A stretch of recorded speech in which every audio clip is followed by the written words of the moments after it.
Hari Om, everybody. I hope all of you had a good long weekend, last weekend. And we are back to our text, Vivekachudamani, and we are on the portion where the ego is being condemned. And the reason that the ego is being condemned is because that is basically the only thing that is standing between us and the pure consciousness. Ego, there are many, many definitions of ego. Ego is a bundle of past memories. Ego is having doership and enjoyership. Ego is aham karta iti ahankar. The notion that I am doing itself is ego. In common parlance, people think ego is pride. And generally, pride is, when I'm talking something good about myself, like I'm very beautiful, I'm very rich, I'm intelligent, and people think that is ego. But in Vedanta, you must understand, even when I say I am poor, that is ego. That's the difference. So what it is indicating, I'm rich, I'm poor, what it is indicating is an identification. The richness and the poorness is belonging to the body. And when I am identified with the body, then I say, either I can say I'm rich or I'm beautiful, or I can also say I'm poor, I'm ugly. And in common parlance, if I say, oh, I am very poor, I don't have much money, then people think the person is very humble. And when the person says, oh, I have nothing to worry about, I've got a big car, I've got a big balance, I'm very beautiful, then they think that is ego, that is pride. That should be understood. In Vedanta, that is not the definition. The definition of ego as per Vedanta is identification. So even if you identify with your poverty, it is ego. You identify with your richness, it is ego. You identify with your ugliness, ego. Identify with your beauty, ego. Both are considered ego as per Vedanta.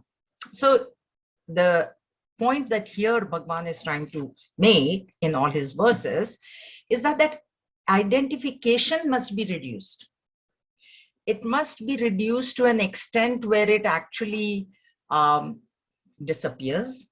And when it disappears, the identification with the body disappears, we don't disappear.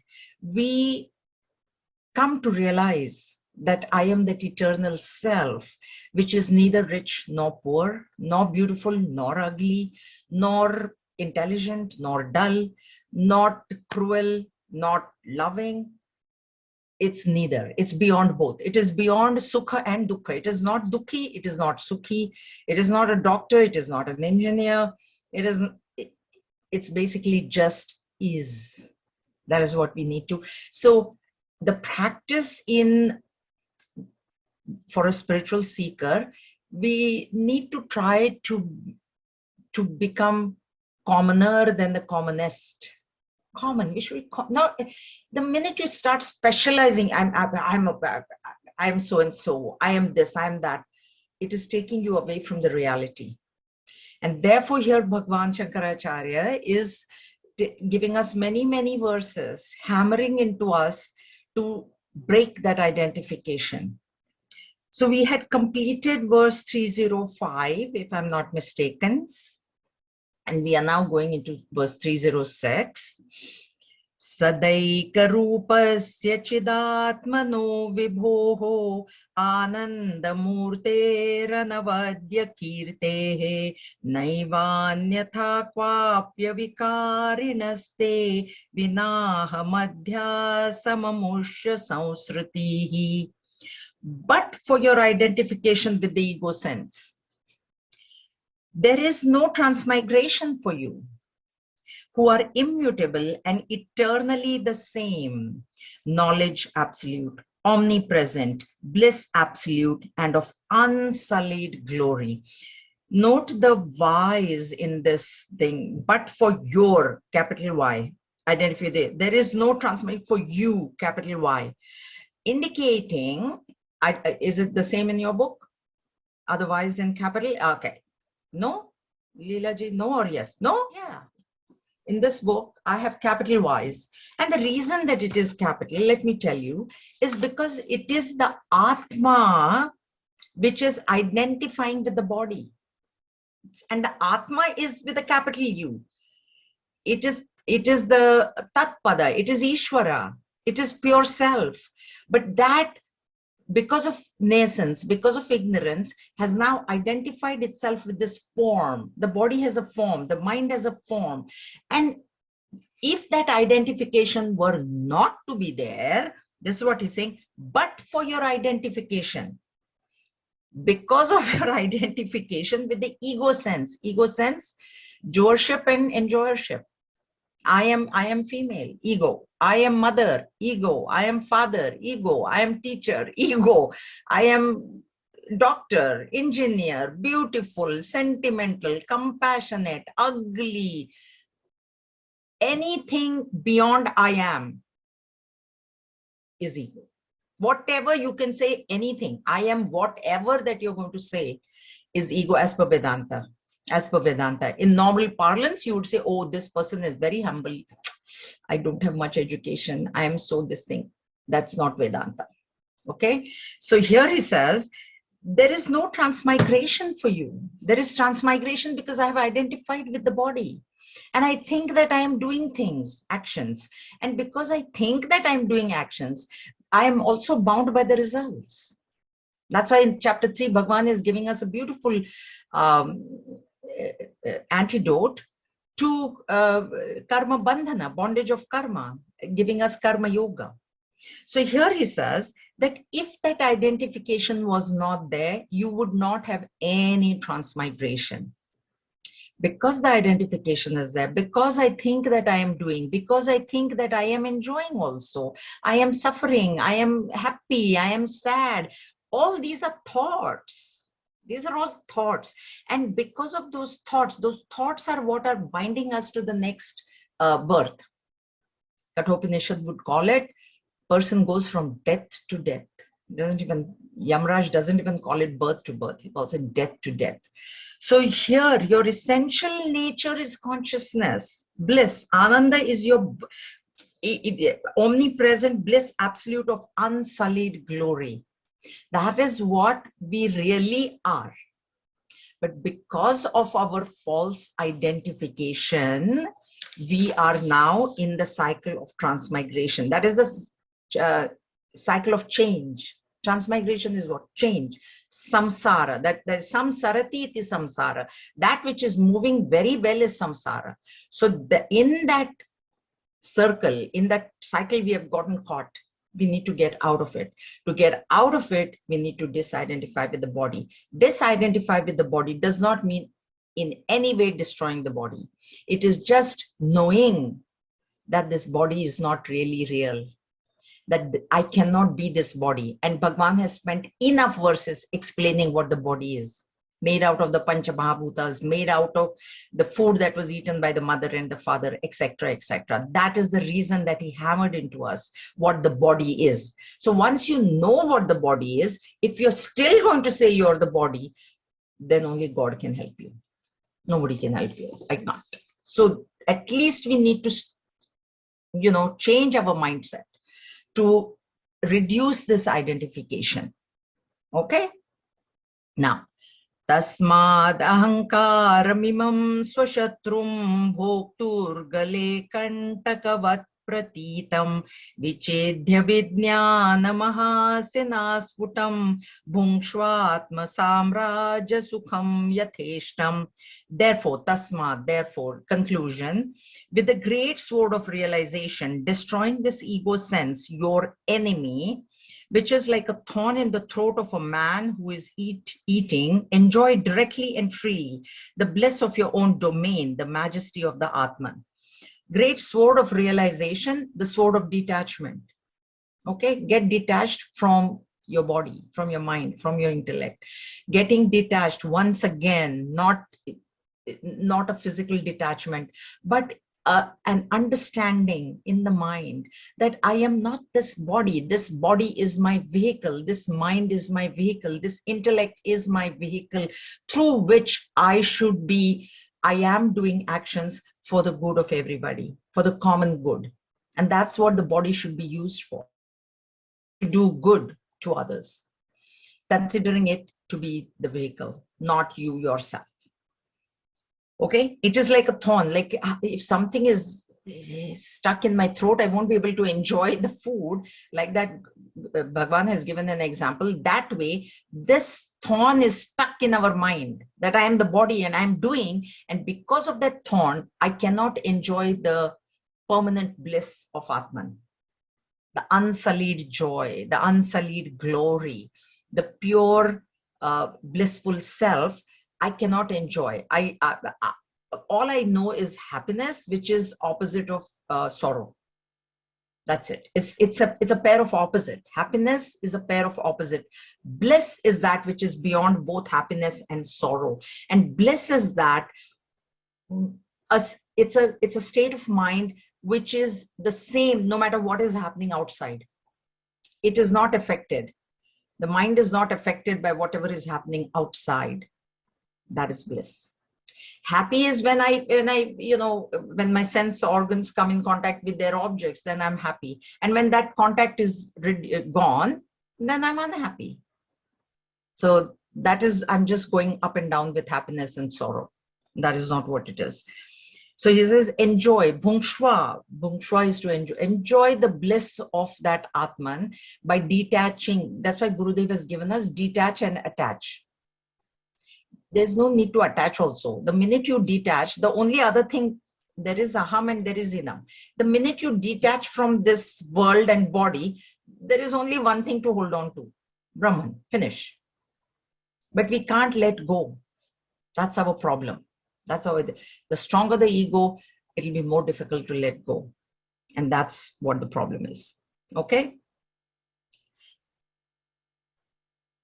Tato hamader vinivritya vrittim santyakta paramartha labhat tushnim samasvatma sukhanubhutya purnatmana brahmani nirvikalpaha. Checking the activities of the ego and renouncing all attachments through the experience of the supreme reality, be free from duality through the enjoyment of the bliss of the self and remain serene in Brahman, for then you have attained your infinite nature. Now, of course, here Bhagwan is saying that enjoy the bliss and detach. But for us, see, that's why what people say is, okay, because it is always said that it is only by the grace of the Guru or the Lord that you will be, you will realize yourself to be the pure self. And there are people who say, okay, then I'll just wait for the grace to come. And then when I realize the pure self with that grace, automatically I'll get detached from the world. What needs to be understood is that grace doesn't come without self-effort. Grace does not, please understand, Bhagwan ki kripa jo bolte hain Hindi mein, पुरुषार्थ किए बिना भगवान की कृपा नहीं होती. Without self-effort, there is no grace of God. In grace, there are two types of grace. Let me tell you. One is Samanya grace and one is Vishesha grace. Special. Now, Samanya grace is A to Z. Everybody has Samanya grace. Why? Because everybody is living now. Just the breathing part and that we are living is ordinary grace. That is also grace of the Lord. That's also we need to recognize that it's just the fact that I'm breathing and everything is okay with my body. That means there is grace. There was grace with Duryodhan also. Please remember, there was grace. Duryodhan, there was grace. He stood there and he fought till the very end. He couldn't have done it without the grace of the Lord. So there is the Samanya grace. But if you want the Vishesha grace, the special grace, then you have to put in self-effort. And the couple of examples I'll give you. One is the sun is shining for everybody, right? When the sun rises, the sun doesn't say you are bad, I will not shine in your house. I will only shine in his house, her house. Sun doesn't say. Sun is shining outside. But the person who does not make the self-effort of opening the blinds, the sun doesn't enter his house. He has not made the self-effort of opening the blinds. But the one who makes the self-effort of opening the blinds, the sun will enter and give him probably there'll be more heat in his house. That is the effort that we need to put in. Or the sun is shining on the globe, no problem. But the one who makes an effort with a magnifying glass to tap the rays of the sun, then that paper kept underneath the magnifying glass will start burning. When the sun is shining, suddenly it doesn't, things don't, you leave a piece of paper in the sun outside, it is not going to burn. At the most, it will become hot, but it won't burn. If you want to burn that paper, you need to take a magnifying glass and hold it on top of the paper. So what happens is the rays, they will, the magnifying glass will concentrate the rays of the sun. And when that ray, concentrated ray of heat touches the piece of paper, the paper, and trust me, I have done this myself in my childhood. So I exactly know what it is. Try it. That is the grace. The holding of that magnifying glass, is the self-effort. So there is no Samanya grace, the ordinary grace will be there. The special grace will not come unless self-effort is put in. And in the case of realization, the self-effort has to be put in through the sword of detachment. Asanga shastrena dhridena chitva. Chapter 15, we studied that with the Shastra, the weapon of asangata, detachment, cut off the attachments to the world, to the body. Body is also world. Body, mind, intellect. Cut off. And then that will create that, will give you that grace, the special grace by which you will realize this source of happiness, this bliss, which can never be disturbed. Bhagavad Gita says that the man of realization, even the greatest of sorrows, doesn't shake him. Doesn't shake him. No matter what happens, he doesn't shake anymore. Because if I were to give you because this person is now holding on to the lighthouse in the ocean. No matter how many waves come, he doesn't shake. He's holding on to something which is not shaking. Lighthouse.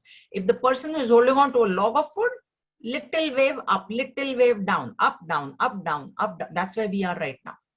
We need to let go of the log of wood and we need to get hold of the lighthouse.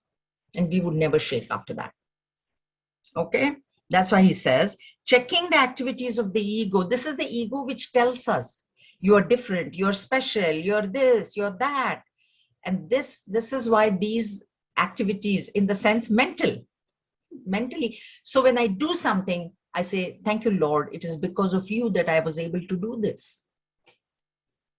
If I can keep that attitude of gratitude and surrender, this ego will come under check. It is possible. It is possible to check the ego. It's not impossible. Okay. Otherwise, they wouldn't have told us to do it even. So through the experience, so be free from duality through the experience. But first you have to try to detach. Then you'll start getting glimpses of the supreme reality. And then finally, this duality will finally merge. Okay. Purnatmana Brahmani Nirvikalpaha. For then you have attained your infinity. There is actually, please understand, there is nothing to attain. We already are the infinite nature. That is one very important point. We are already free, but we have ourselves thought ourselves to be in this body and bound. Raman Maharshi gives an example. There was a man in a room and he was shouting, save me, save me. So he was looking to the sides and he was looking up and there were walls. Both sides and ceiling was there. And he was looking and said, oh my God, save me, save me, save me. He was shouting, get me out of this room, get me out of this room. And suddenly there was a tap on his shoulder from the back. And the person said, you are not bound, just turn around, turn around. And there was no wall behind him. The idea there is that turn inwards. Not that there is anything behind me holding me. The idea is you are so extroverted. We are all so extroverted. Why? Because we think the world is real. We think there is happiness in the world. We think we can improve the world. There are some people who think I will do and I will improve this, that, everything. So all that is very real to them, because of which they feel bound. We are actually, even right now, we are liberated. right? Now also we are the supreme self. We cannot become the supreme self. There's nothing to become. That's why they say, don't become, just be. Just be. So turning inside means what? Your attention from the external world should be turned inwards. That is what it means. When the person says, look back, he says, how do you think I came into the room? There's nothing behind you, but you're not looking behind. That means you're not looking inside. Okay, so there's not a physical looking behind or anything.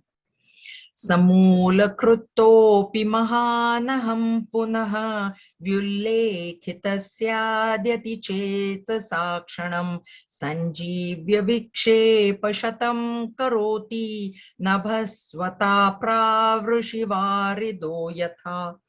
Even though completely rooted out, this terrible ego sense, if revived in the mind, vyullekitaha, even for a moment, returns to life and creates hundreds of mischiefs like a cloud ushered in by the wind during the rainy season. So we might think that we have, the ego is so strong. And I already told you, Duryodhan was the last one to get killed among his 99 brothers, 100 brothers, whatever. He represents ego. That's how strong the ego is. To explain this verse, I will tell you a story of Narad Bhagwan. Because you see, what he's saying is, even though completely rooted out, this terrible ego sense, if revived in the mind, even if you give a little bit of leeway to the ego, it'll eat you up. That's what the point is. So it is said that, as you know, Narad Bhagwan is the greatest devotee of Lord Vishnu. And being a great devotee, his ego sense was absolutely totally rooted out. And one day he was meditating in one of the heavenly gardens. And what happened was Cupid came there, Rati's husband. What is it called in this thing? I forget the Sanskrit name. Cupid, Manmathan. Sorry? Manmathan. Okay. No, there is another name. There is another. Okay, Kamadeva. Kamadeva. Correct. Very good. Thank you. So Kamadeva, and the purpose of Kamadeva, desire and god of desire. Anyway, his whole sole purpose in life is to disturb people's meditation. That's all he had.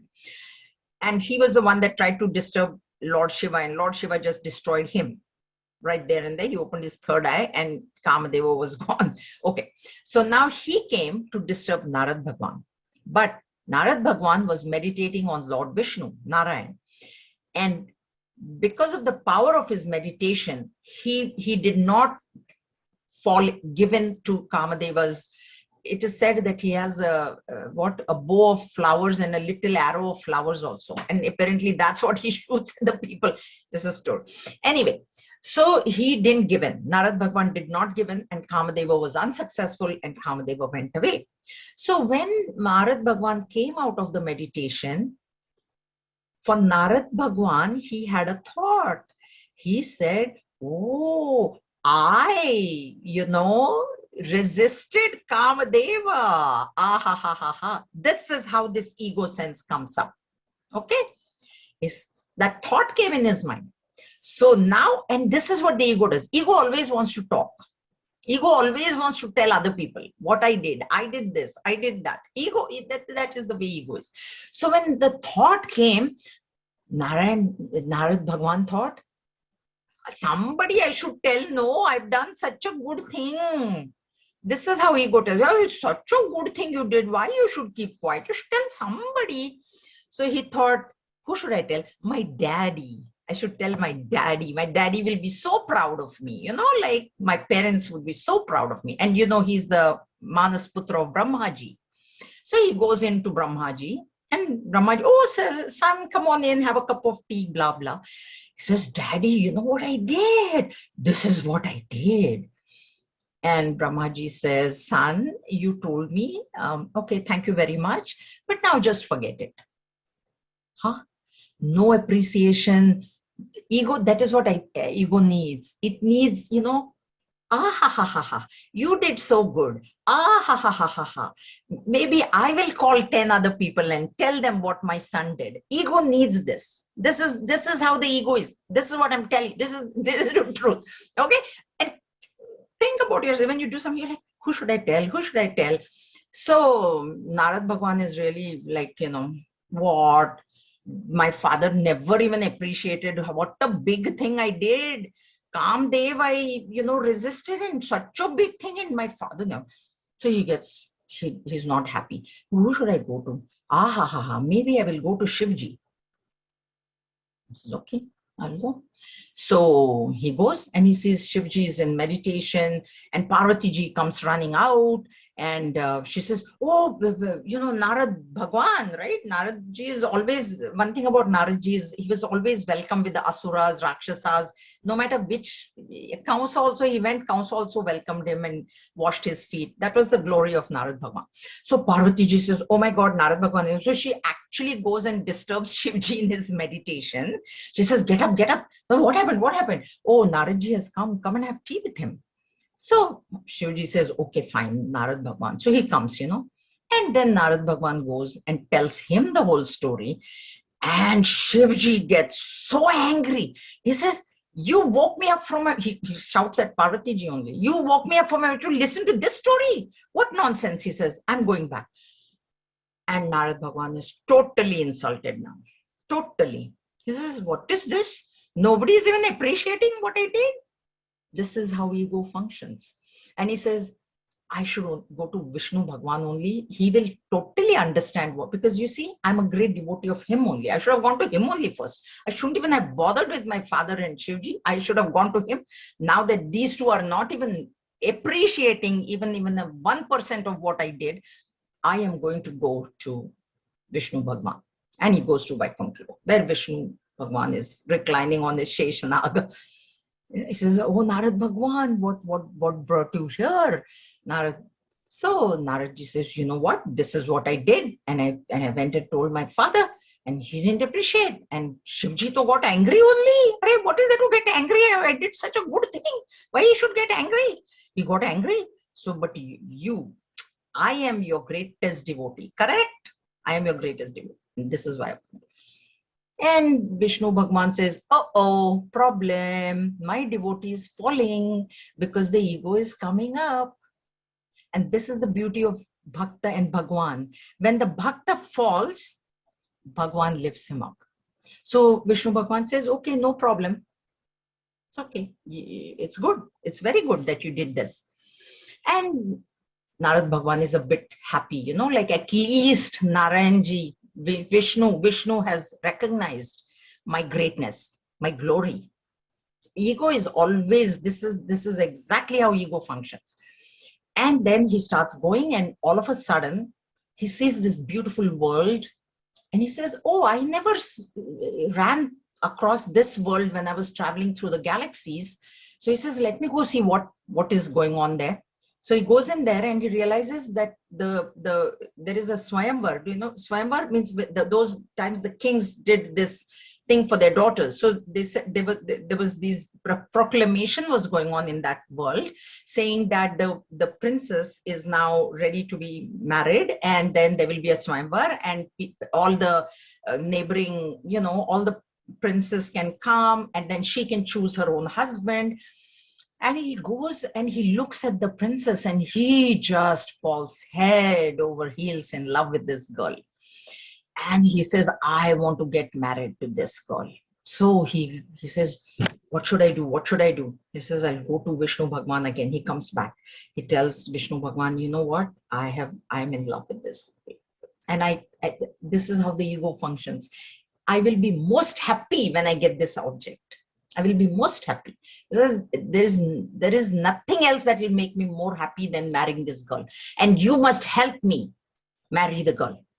And Vishnu Bhagwan says, yes, you are my devotee. I will do whatever is needed. I will do. What do you want me to do?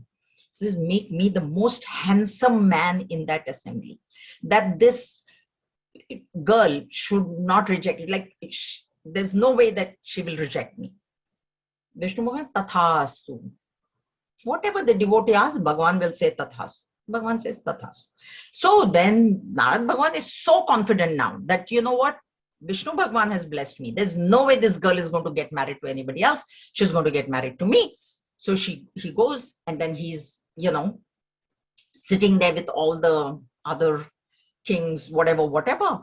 And at the very last moment, suddenly he looks at the door and Vishnu Bhagavan walks in. And Narad Bhagavan is saying, why is Vishnu here? Like, why? He wants to get married. He said, no. Vishnu is here to bless me. When that girl, puts the garland in my neck, Vishnu Bhagavan will bless both of us. That's what this is how exactly the ego functions. Okay.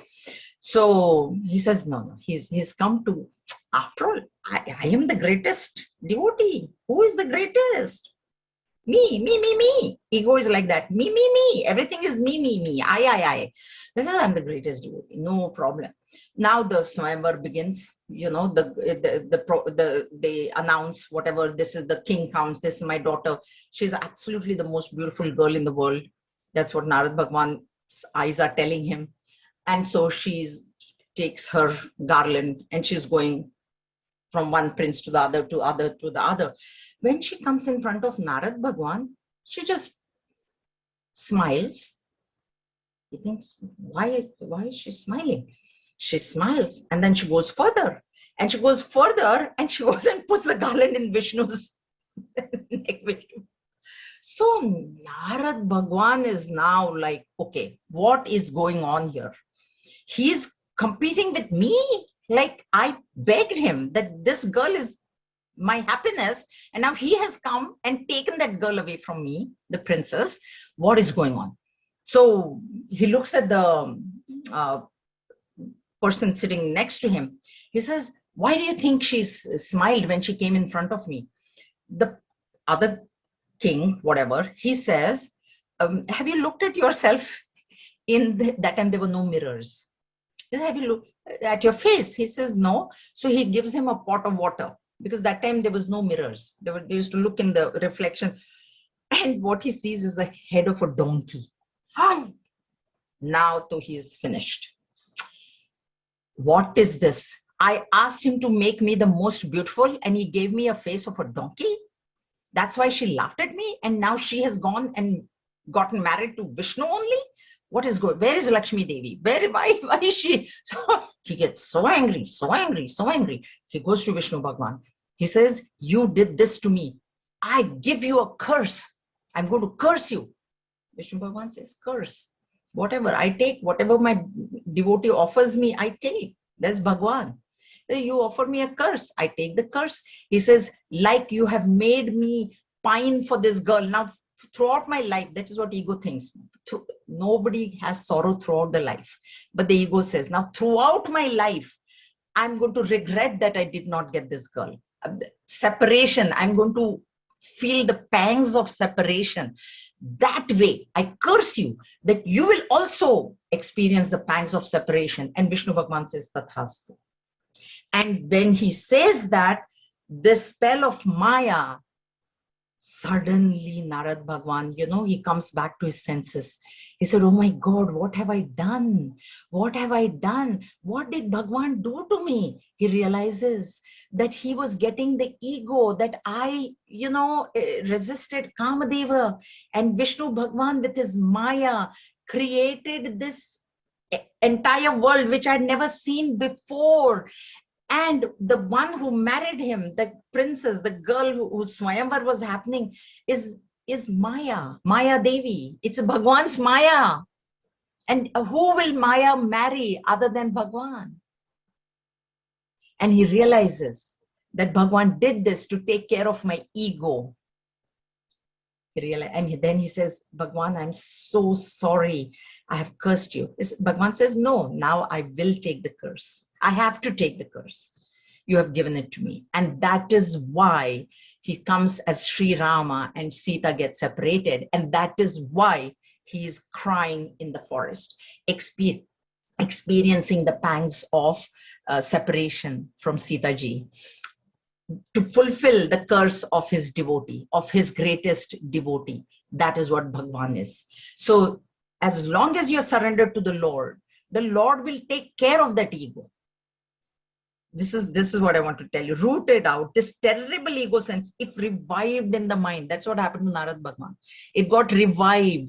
He was meditating beautifully on Narayan Bhagwan. And the minute he did that and he came out of meditation, this one thought took him down. And that's why Brahmaji realized, his father realized. So his father said, son, you told me, now don't go telling anybody else.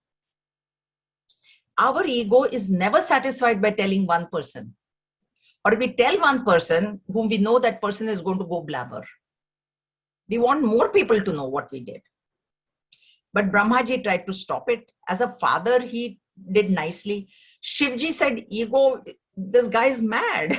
So he just got angry. He said, you disturbed my meditation for listening to this story. What kind of story is this?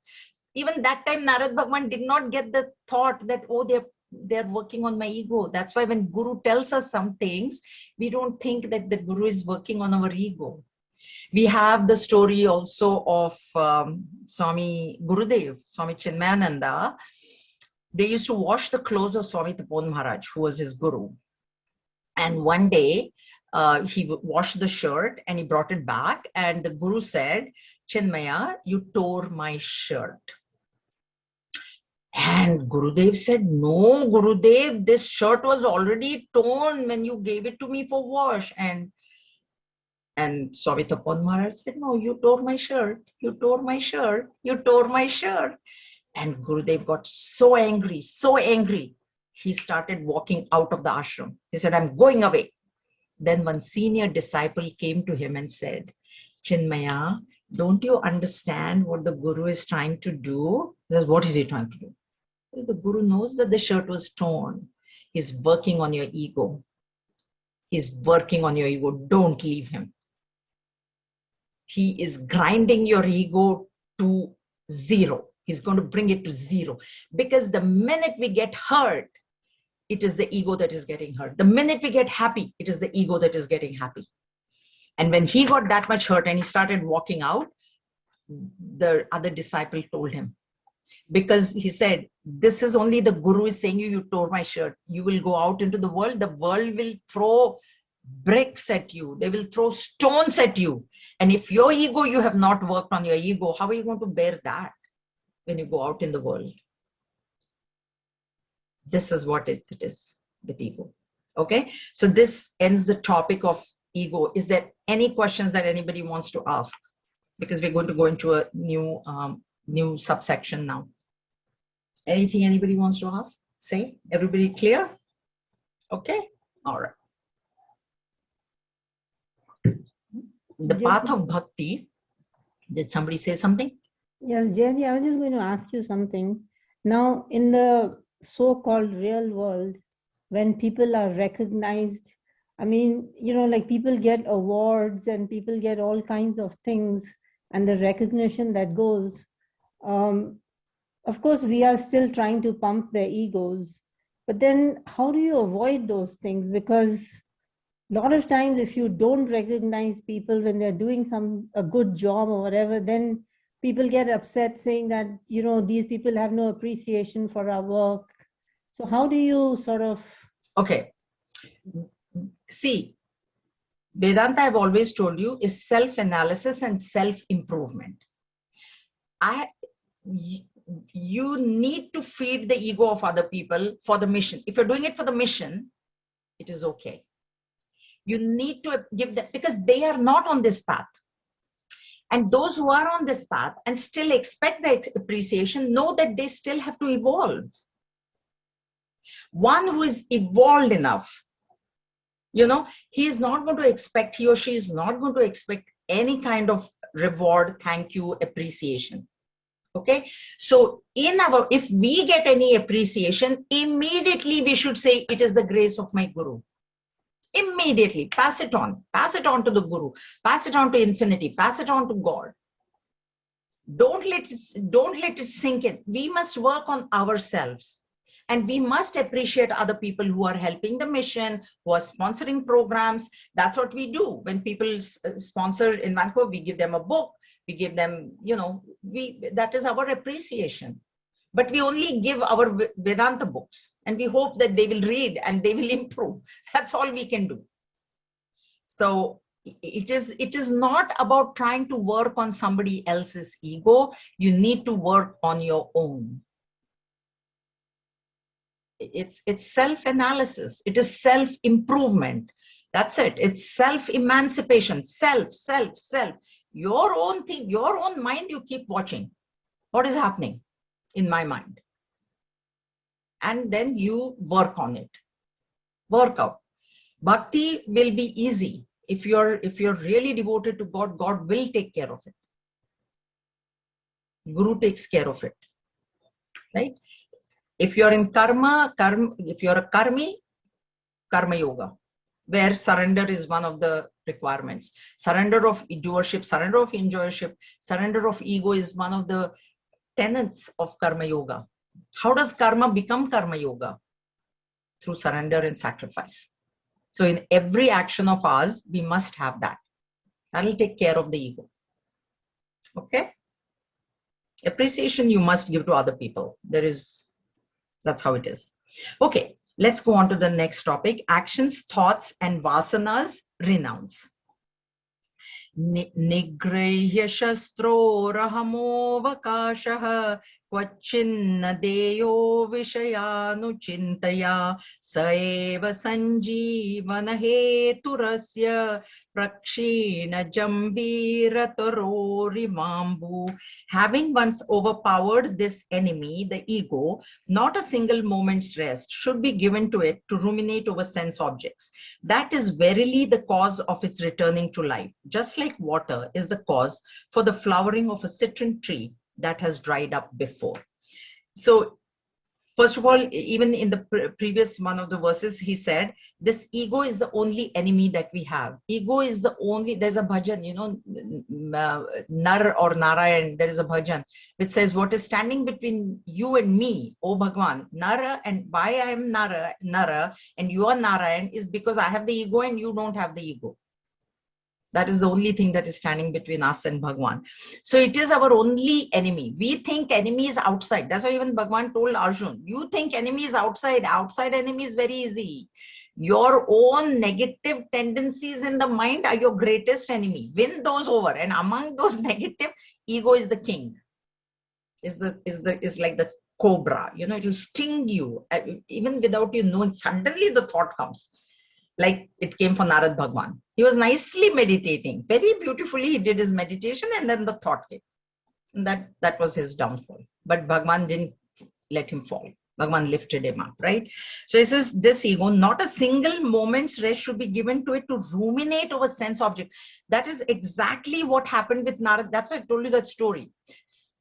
That thought came to his mind and he couldn't let go of that thought that I overpowered Kamadeva. So when a thought comes to us, don't ruminate, try to forget, try to take your mind away from there. And the best way, that's why bhakti becomes very potent in this, in the sense that when the thought comes that, oh, what a nice thought came to my mind, or I did such good work, immediately you say, Bhagwan, it was your grace. Immediately. So get into that habit. So if you keep saying, I did that, this, I did, then the ego is going to eat you up. So that's why he says, do not ruminate over sense objects. Sense objects is thoughts also. Thought also is an object. Remember that. So it says sense objects. We think sense objects outside. Oh, I'm not thinking of that. No, but even in your mind, when you are thinking, letting these negative emotions fester in your mind, that is what you're doing. You're ruminating. It's the ego that is ruminating on all these things. Okay, this is what we are actually now in chapter 16 when we start. That is what Bhagwan is going to talk about. How to develop those qualities by which we don't let the ego fester too much. To ruminate over sense objects. That is verily the cause of its returning to life. Because thought strengthens it. Now, see, I've given you the example. You walk through a mall, you see millions of objects. Do all the millions of objects come into your mind? They can't. They don't. But something attracts your attention. Now that thing gets a hold of your mind, and if you keep on thinking about it, it will become stronger and stronger and stronger, the thought. Am I right? Have experience? And then the mind, oh yeah, but it is, and sometimes the mind will say, you really don't need it. Yeah, but you know what? I'm sure I could use it somewhere. I'm sure. Has this happened to you? Like, you know, it's, I don't know, it's like that. And then the mind just says, okay, you know, you can give that old thing away, but this one you must have, you know, like. And then also the mind says, next time you come, it may not be there, your size may not be there, you better buy it right now only.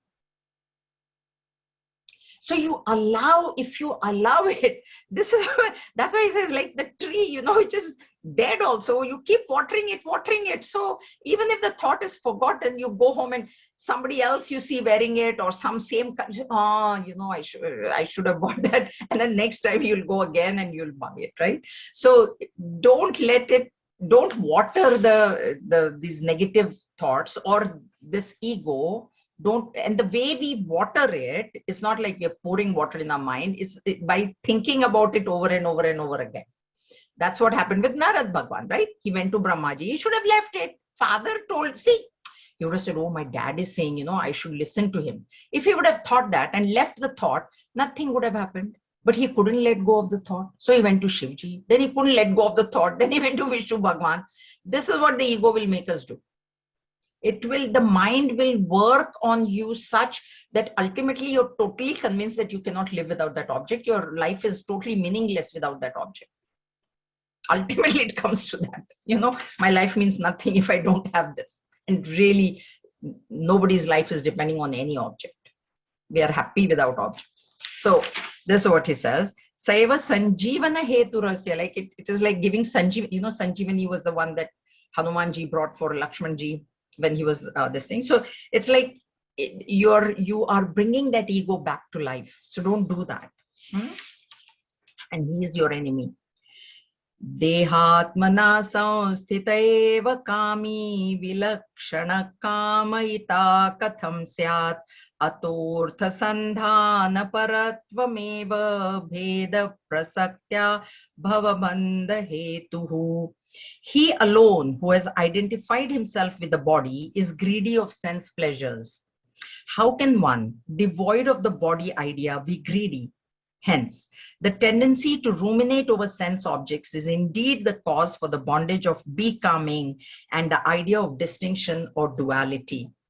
See, I told you, do not become, just be. What we are doing is we are becoming a mother, we are becoming a female, we are becoming a good person, we are becoming a happy person, a sad person, intelligent person, dull person. We are becoming. All this becoming is because of the ego. And when I think I'm the body, then the body needs everything. Body needs food, body needs clothes, body needs warmth. You know, in the cold, body needs warmth. Everything is needed by the body. And so the more the identification. Now, when we say this is needed by the body, there are certain things that the body actually needs and they must be provided. They fall under the need category. There is a category called need and there is a category called desire. So what is needed? Food. You must eat food. Otherwise, you can't maintain the body. You can't maintain your strength. You must take proper rest. You must have proper clothes, proper heat in the house, or AC in the, whatever is required to keep the body comfortable must be done. Because if the body is not kept comfortable, you will not have the mindset to study Vedanta. That's why we say that if your basic needs of food and shelter are not fulfilled, Vedanta is not for you. Vedanta is not for you. The basic need has to be filled. You cannot tell Vedanta to a person who is hungry. You can't. You can't tell him you're not the body. Don't feel the hunger. You'll say, please, sir, you first don't eat for 2 days and then you talk Vedanta. So those who are, but the need has to be always fulfilled. But what we want as greed, what is not needed and you still want it is greed. So I have underlined it in the just in the first paragraph, Gurudev's commentary, as long as the last three and a half lines, as long as one has the feeling, I am the body's demands for sense gratifications become imperative and one becomes shamelessly sensuous. Such an individual starts seeking sense gratifications for the body as a body. As a body, that's important. It is not I am the body. The thought that we should have as spiritual seekers, as followers of Vedanta, is I have a body. There's a huge difference. It's not that I am the car, I say I have a car. So that shift has to happen. And you have the body. So when you have shifted from the body, you have the body, it is your instrument, it needs to be taken care of. So we are not asking anybody to ignore the body. If you've got pain, you go to the doctor, you take painkillers, you take all medications properly. Nobody is saying don't do that. You're not the body, so don't do that. Don't take medication. That's not Vedanta. That is foolishness. This friend of mine, my classmate, that's what she admitted. She said, oh, she was getting knee pain, and then she said, oh, but I'm not the body. I'm not the body. Ultimately, yeah, she said, you know, this idea was there that I'm not the body, you see. And then it came to a stage where she couldn't walk. She couldn't walk. Now both knees, she has done knee replacement just last year. But this knee problem has been going on for years. Every time I go to India, I see her. And I said, how did you allow yourself to come to this stage where you can't even walk? She said, no, but you know, Guru said, I'm not the body, I'm not the body. That yes, you are not the body, but you have a body which has to be taken care of. So if you need knee replacement, you better get it done. Because you cannot serve others then. That should be the thing. That should, not that, you know, I will not be able to enjoy, that should not be the thought, but I will not be able to serve. Okay, so this is this is what Eva Kami word, which I have explained in chapter 3. I told you, right? The first one is Kami, who has got all these desires, and then Kami is one who has a lot of desires, and the hypocrite is the one who has the desires but yet is not working. But this Kami then becomes a karta also. Because to fulfill his desires, he's doing it. And why does he have desires? Because he's totally identified with the body. Okay. Oh, we'll quickly we'll read the next one. Karya pravardhanat bija pravruddhi paridrishyate karya nashad bijannashah tasmat karyam nirodhayet. When the effects are flourishing, the seeds also are observed to increase. When the effects are destroyed, the seeds also are destroyed. Therefore, the effect must be subdued. So here, we'll take this verse in detail next time. What is saying effect and cause is there, okay? So this cause is vasanas and effect is action. That is where it ends. It begins at the level of the vasanas, which are extremely subtle, which even we don't know what vasanas we have. From that original cause arises a desire in the mind, and from that desire in the mind arises a physical action. So how do I tackle the vasanas? This is what he's saying. So I don't see the vasanas, so I cannot tackle the vasanas directly. What do I see? I see an action that is being performed. That is the final effect. So by tackling the action, we go back and indirectly tackle the vasanas. We'll see how that is done. We'll see it next time. Are there any questions? Everybody okay? All right. So next week there is class, right? And yeah, so if there are no questions, we'll stop here, but we'll revisit this verse next time. Okay.